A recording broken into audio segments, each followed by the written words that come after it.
not very good at saying thank you. It's something I have to work at. Not because I'm not grateful, it's just what I say instead of thank you is you shouldn't have.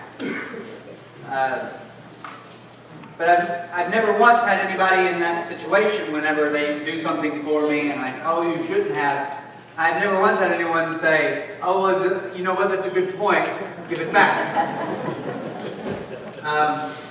That's just sort of my way of saying, acknowledging, this is a thing I didn't earn.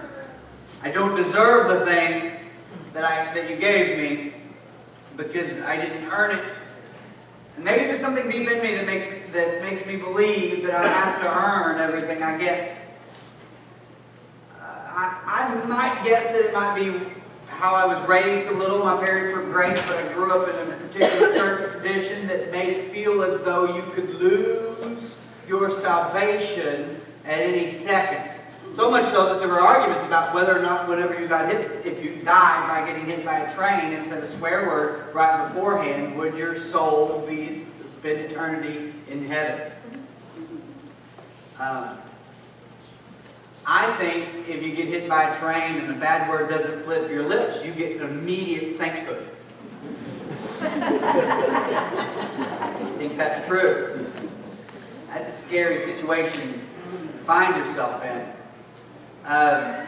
But we have, I have a tendency at least, to feel like I've got to earn everything I get. And so I will say, you shouldn't have done that. Oh, y'all didn't have to do this. Letting people know, I know that I didn't earn this. A lot of times I just need to say thank you. That's been tough. I've been preaching now for decades, and ever since I was 13. Not really. That's how long it had to be for it to be actual decades. But I've been preaching for a while, and every time you preach, you walk back, you walk out, and they tell you things. They tell you compliments. They tell you, I'm not sure what to call it. It's not insults, but it's something. And they say, like, you're going to make a good preacher one of these days. Thank you. At that point, I should, oh, you shouldn't have. You shouldn't have said that. But it's not that I'm not grateful, it's just I recognize that I didn't earn it. We do this in our regular life. Maybe you do this. Someone will do something for you.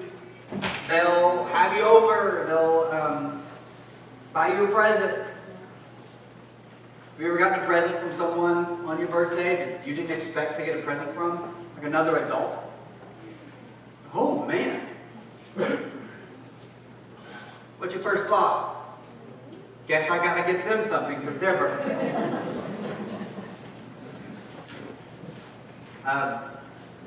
They have you over, you drive away, and it was nice, and you'll say, that was nice. We should have them over soon. Why?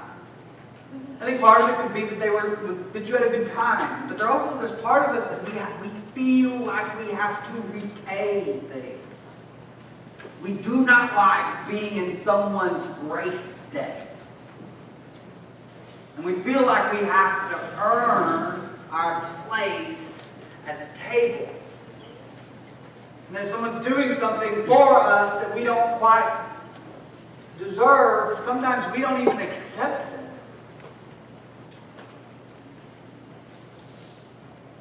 I think Peter wrestled with the exact same thing. I think there's this moment in Peter's life that if we look into ourselves and investigate ourselves just a little bit, we will see that we connect with that. And we need to live a certain way and respond a certain way. And Jesus tells us exactly how to respond. But we'll be in John chapter 13. They've lived the whole book of John up to this point has been over a period of about 3 years. And from 13 to the end of the chapter, it's a period of, toward the end of the book, from here to the crucifixion, it's a period of about 2 or 3 days. These are very important days. And Jesus is having his last meal with his disciples, with his friends. The evening meal was in progress, and the devil had already prompted Judas, the son of Simon Iscariot, to betray Jesus. Jesus knew that the Father had put all things under his power, and that he had come from God and was returning to God. He knew, now this is a weird thing, he knew God had given him all authority. Everything was under his authority, and he knew that he was coming, that he had come from God, and that he was going back to God. So, this is what he did. So, he got up from the meal, took off his outer clothing, and wrapped a towel around his waist. After that, he poured water into a basin and began to wash his disciples' feet, drying them with the towel that was wrapped around him. Now, for us, this is awkward. We don't do this. Why? Because we don't have to do this. It's not a need. We wear shoes, some of us. But at that time they had sandals, and they had so much sand that they walked around in, and let me just be frank, the sand wasn't the worst part of washing feet. There was also camels in the street. Yeah. So much so that washing feet was the worst job a servant could have. That's entry-level servant stuff. You cut your teeth by washing feet. And someday, whenever a new servant comes in who gets the lowest of low jobs, you get a different job. But if you are the foot washer, you are the least respected because your job is the worst. And Jesus gets up from the table, knowing all authority had been given to him. He gets up from the table, he takes off his outer garment, he wraps a towel around his waist, he fills a basin full of water. Notice, this is how I would serve. I was like, you know what, I'm going to wash people's feet. Excuse me, somebody go get me a basin of water. I need a basin of water and a towel, stacked. He gets up and he prepares the act himself. He gets on his knees and he washes their feet and dries them. The reason this is uncomfortable for the disciples, the reason this is difficult for the disciples, is that the disciples had been following this guy as a rabbi, as a teacher, as someone they called Lord. 3 years they've been following him. He's the respected one. He's not supposed to be the one who's on his hands and knees washing the sand and other things off of their feet. But he is. And he gets to Peter, and Peter acts like a man. Gets to Peter. Peter says to him, Lord, are you going to wash my feet? Now, this is a tough sentence to understand because every other language in the world is a word language. These aren't technical terms, I promise you. But ours is a tonal language. So like I come home from the grocery store and Rachel says, you got sodas. Odd illustration, but anyway, she says, you got sodas. I say, yeah. Or she goes, oh, you got sodas. You got sodas? It's all in our tone. What our meaning almost completely resides in our tone. So I can say, are you going to wash my feet?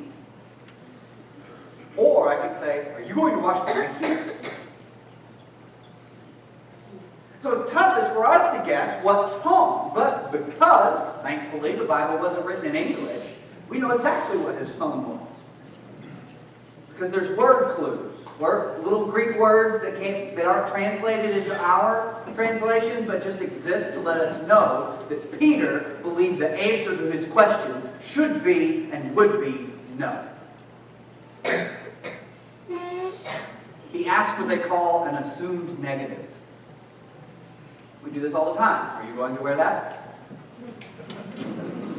No, I just tried it on for 5 minutes. That's an assumed negative.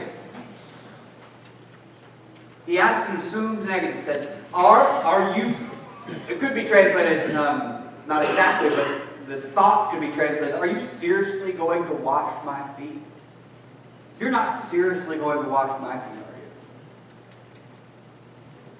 Almost appalled. Like, what's happening here? And Jesus says to Peter, you do not realize now what I am doing, but later you will understand. No, said Peter, you shall never wash my feet. And Jesus answered, unless I wash you, you have no part with me.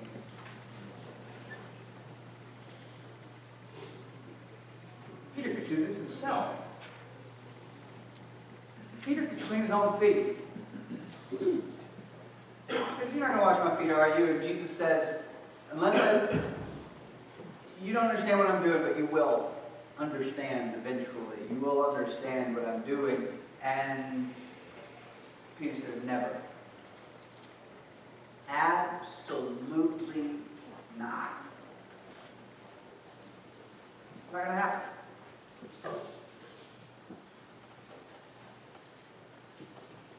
And then Jesus says, you've got to let this happen. You've got to let me clean you, or you can't have a part of me.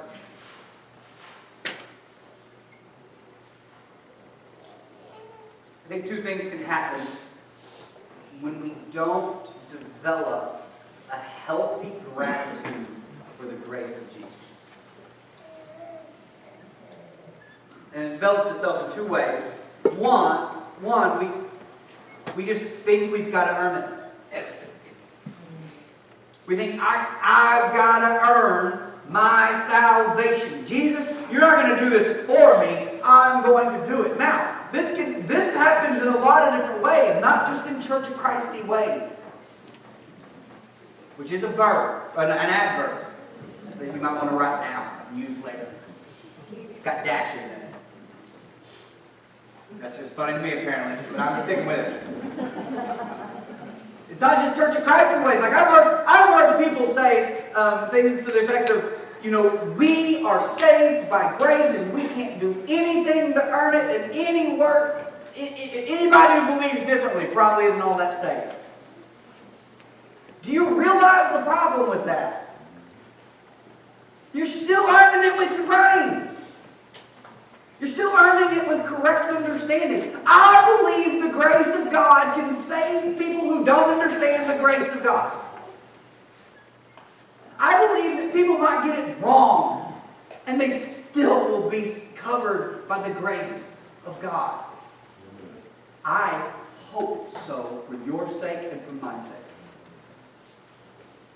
That your understanding doesn't have to be perfect, that your actions don't have to be perfect, that your routines do not have to be perfect. Your theology, your understanding of God, does not have to be perfect. Because God did not send His Son for just those who've got it right in their brain. God did not send His Son for just those who could clean their own feet. And we have said for too long, God helps those who help themselves. We've said that like it's in the Bible. We've quoted the Bible and said that it's not in the Bible. I pointed that out to somebody one time and they said, well, the idea of it is. I said, no, it's not. Much nicer than that. I said, no, it's not. I said, the idea that God helps those who cannot help themselves is in the Bible. God helps those who couldn't do it on their own. God does it for those who weren't able to do it. We should be grateful for our elevated position, but never once think through our thinking, through our routine, through our actions that we have earned it. But listen, because we haven't earned it, we shouldn't feel bad about ourselves. It's like a child on the hip. When I hold Nolan, it's really not all that special of a thing. But one time, and I didn't run this by you, Jesse, but Jesse was at our house and he was holding Nolan. And Nolan's like, I'm king of the world! He's up higher than everybody else. And it's a great thing, like when we hold a kid and they feel they're up here with us and on this level, but they didn't climb up. I picked them up because they needed to be picked up, but I don't resent them that they needed to be picked up. I picked them up because I love them. God elevates us, lifts us up, not because He resents us and dislikes us and, man, these people need it. Because He loves us and wants to be in relationship with us. And it is I think church people sometimes wrestle with letting God save us. But He says, unless you let me wash you, you have no part in what I'm doing. Unless you let me do what I need to do for you, you can have no part in what I'm doing. And Peter, at that point, says, okay, well then wash my head and my shoulders and my knees and my toes. And Jesus says, tap the brakes, Peter, I'm just doing the feet. It's not in the, it's in the Greek, you see that. But the sense is Peter says, listen, if I need to let you clean me to be with you, then I will let you clean me. And like I said, I think God's grace will cover people who don't understand God's grace all that well. But what I will argue is not understanding God's grace will leave you with a life full of anxiety and pent-up confusion and inhibit your relationship with God. You won't be what God needs you to be here very often. You won't do it very well. We need to get to the place where our faith is not something that just like earns it for us either. But it's just this acknowledgement that what God has done for me through the cross. You didn't earn the cross. You didn't earn the resurrected Savior. You didn't earn the King ascending to His throne. You're just getting in line and following. You don't earn it.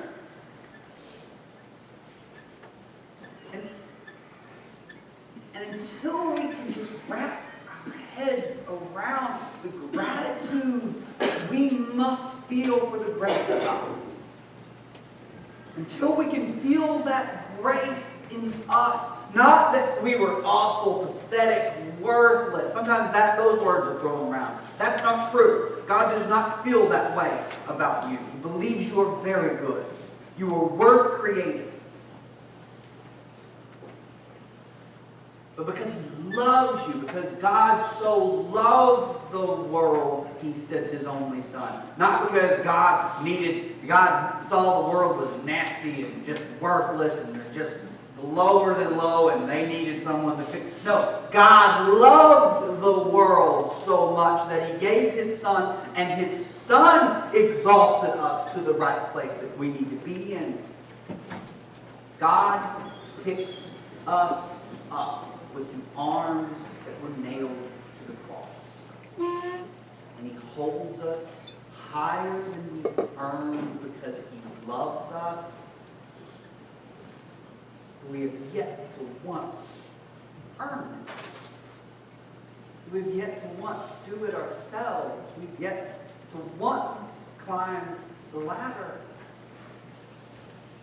If you think you've got to earn it, I'm going to be honest with you, you're doing a bad job.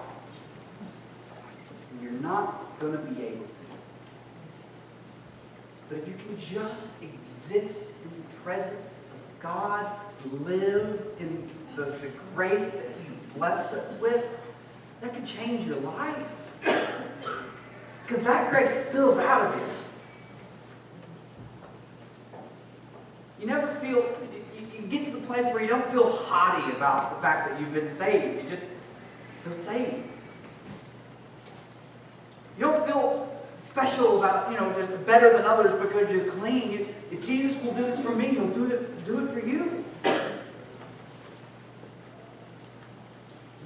This is the good news. Sometimes we talk about, we got to spread the good news. And sometimes built into that is you got to be like me before you can be like Jesus. And that's a problem they had in the first century. It's a problem Paul is like very much.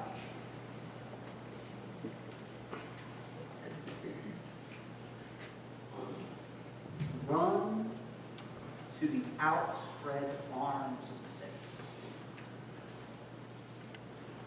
Let the God who loves you so much that he sent his only Son pick you up and hold you close. Never once thinking, I really didn't earn this. Or I really deserve this. Or I'm really worthless. Because all of that gets in the way of the one thing that actually matters, is that God wants a relationship with you. If you spend so much time evaluating the relationship instead of actually existing and participating in the relationship, you'll miss the relationship. We can do this with our marriage. Or just anything. You don't want a friend that hangs out when you're laughing about something and just stop and be like, we're having fun. You don't want that guy around. You don't want to come in and give your spouse roses, your wife. I've tried to make it. Don't give your husband roses. Chocolate, beef. That's what men want. You don't come in with a dozen roses for your wife and say, here you go. Wasn't that romantic? You ruined it. Like you're evaluating a relationship instead of existing in the relationship. You can't ask of a relationship, are we having fun now? Or did I deserve this? Do you like me? You can't keep asking that, or it ruins the whole thing. So what God calls us to do is to be with him, to be present with him. And I feel like sometimes we get so caught up in whether we earned it, or whether we're doing the right thing, or whether I'm just pathetic and worthless. God, you don't deserve me. Just like my child did that on a regular basis when I'm like, come here. She's like, I can't earn it. I'm like, I don't care. Come here. I love them. I want to be with them. God feels that way about you. And if we can't have a part of him if we're not in a relationship with him. Do not feel like you need to earn it. Do not feel like you're worthless. Both sides are ditches on this road of following Jesus. Follow Jesus. Allow yourself to be picked up and redeemed. Allow yourself to be saved by the blood that was shed for you on Calvary. Allow yourself to be loved like God wants to love you. And let it wash you.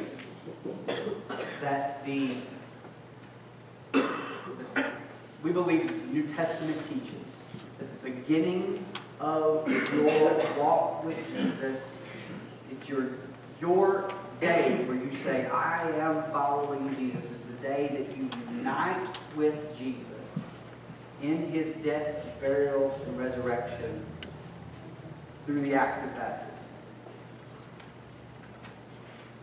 And we believe that from that point, you are united with Jesus. And one of the things that's said about that is often, well, that's a work.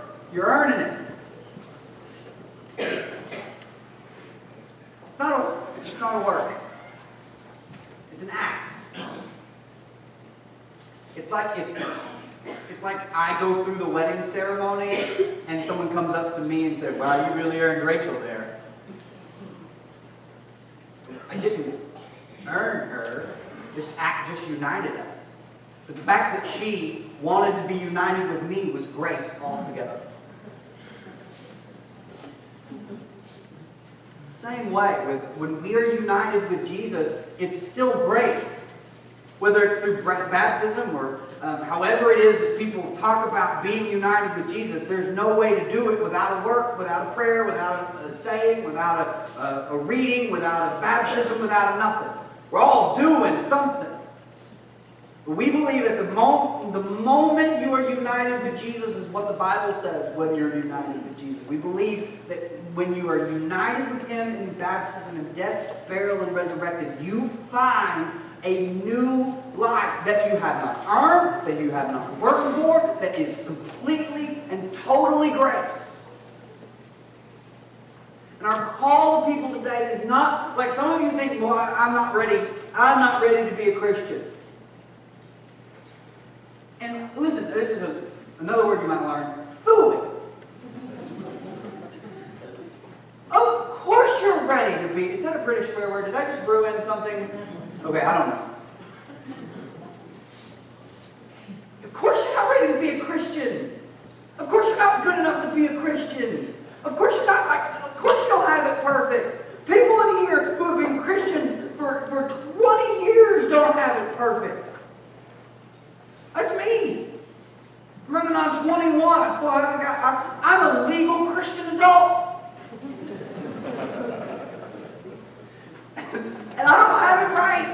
You're not going to have it right wandering into the process.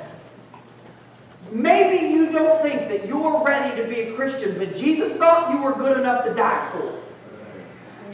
Jesus thought you were worth dying for. He loved you enough, and he loves you now. So the question isn't whether or not you're good enough to be a Christian. The question is whether or not Jesus is good enough for you to follow him. And I would, of course, say absolutely. Because your other options are just not going to get up from your grave to say that. You have been offered a gift by someone who loves you. Accept it. Unite with Jesus this morning. Turn back to Jesus this morning because the news really is good. It really is good. And it can't be earned. And you're not worthless. You are loved.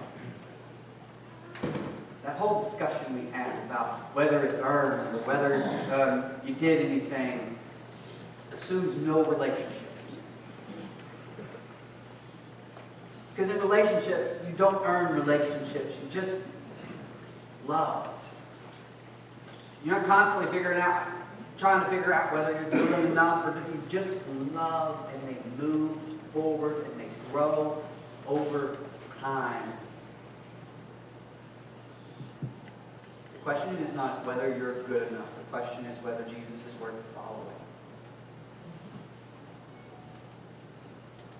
That's a question that each of us have to examine today. Whether you've never given your life to Jesus, or whether you've given your life and you've just completely given, like you live your own way. But you're definitely not good enough. But Jesus is definitely worth following. If you want to unite with him today, reunite with him today, please come forward while we're standing on this.